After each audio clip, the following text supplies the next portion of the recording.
How's everybody doing today? Welcome back to the channel. Today we are going to be talking about how you can improve your credit score fast as a beginner. Let's say you just turned 18 or you're just getting into credit now and you want to actually start building credit. This will be a step-by-step guide. It's going to be about 4 steps that you guys can do today that will help you be on track to getting a perfect credit score so that you can do anything you want in the future that involves credit. So let's just jump straight into this.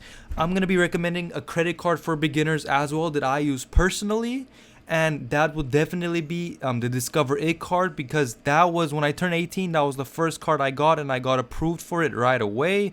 But I will talk more about that as we get into the steps. So number 1 is keep your balance low. Make sure you're spending 5% or less of your overall limit on purchases. Now if you go over, that's fine, you can still pay it down a little bit. So let's say you get $1,000 credit limit.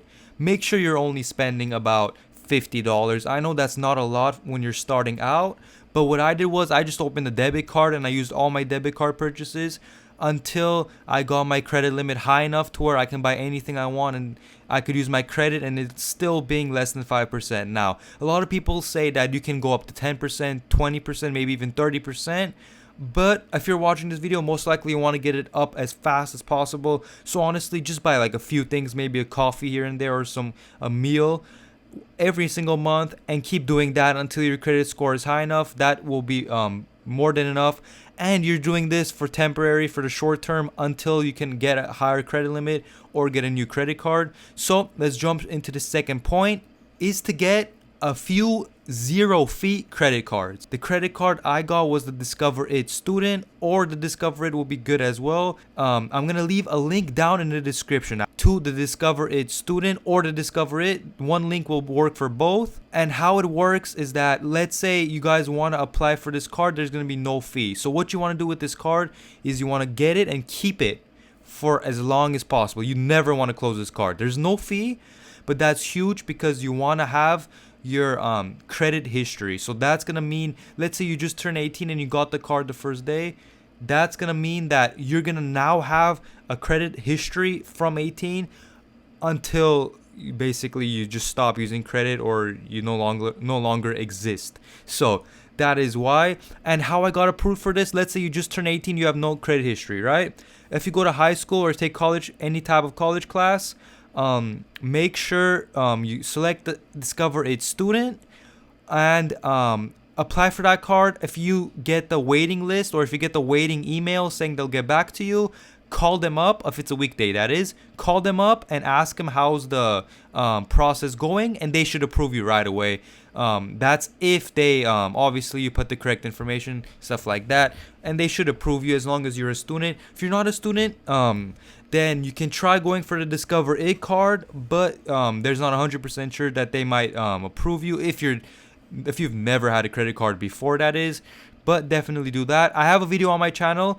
If you go to my channel, it's I believe just a few days ago I posted it. It was talking more in depth into how you guys can get approved for the Discover It. So definitely check that out. Now the next point is pretty self-explanatory.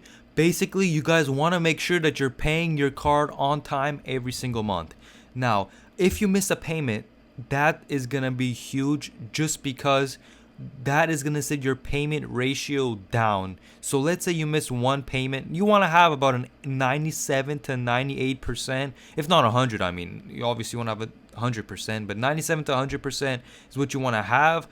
Once you start going below 96 or 97, once you start going below that, then it's gonna start to hurt your credit score negatively. So if you miss one payment, you're gonna have to wait 97 more billing cycles. So if you have like 5 credit cards, let's say, that's gonna come a lot quicker. But if you have one, that's literally gonna be 5 years until that's not gonna start affecting you anymore. So no matter what, make sure you are paying it on time every single month, no matter what. Most credit cards, including the Discover It I mentioned, I've set it up myself, has auto pay. Make sure you set up auto pay and connect it to a checking account or even savings, doesn't matter. Just make sure you set that up just in case you forget, because life happens and you can forget about it, just so it pays automatically, and that's going to be a lifesaver. Now, this last step, I wouldn't necessarily recommend. I would actually not recommend you do this, but if you really have to and you're really desperate, you can try. I personally did not do this, and I'm gonna be fine. So it's no use if you're not really that desperate. But it's becoming an authorized user. Basically, if someone you know, preferably not preferably, but your family members, for example, have a credit card, you can, not every credit card issuer lets you do this, but some do, where you can become an authorized user. Basically, their credit score becomes yours, or it matches it. So all of a sudden your credit history will go a little further. But then let's say you get taken off your authorized user, it can drop your credit score back down. So you guys can do this if you just want to stay as an authorized user. It can bring your credit score up because you're basically piggybacking off someone else's credit score, if that makes sense. That's probably the best analogy you could use. You're piggybacking off someone else's credit score. So basically, if you don't pay off the card, they're liable for it, thus making your credit score go higher, because the banks are willing to lend you more because you have someone to back you up, if that makes sense.